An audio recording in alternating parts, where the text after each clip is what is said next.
Hello guys, ngayong araw na to, kukuha ako ng plate number. Tinawagan ko kahapon yung sa Valenzuela, Malinta. So, pupunta ako doon ngayon. Kukunin ko yung plate number. Yung dati ko kasing motor, yung sa click ko, 2020 model pa yun eh. Ngayon ko lang makukuha yung plate number.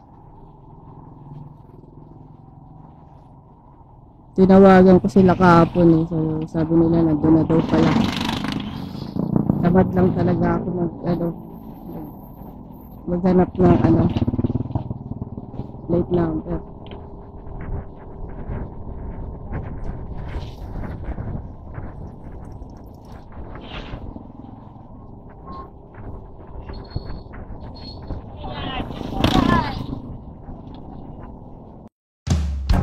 Hanggang sa dulo ng mundo,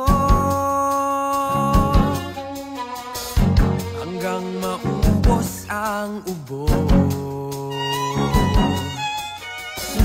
hanggang mapulong ang luha. So ayan na nga guys, nakarating na rin sa Valenzuela branch, Malinta Motor Trade.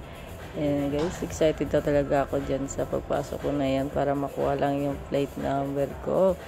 So ayan na naman nga guys, lumabais na naman nga ako at wala talaga akong dala-dala dyan dahil wala pa daw ang aking plate number sa loob ng store nila. So balik na naman ako guys, samahan nyo na lang ako guys sa aking pag-rides. Ganun talaga buhay, aray ko.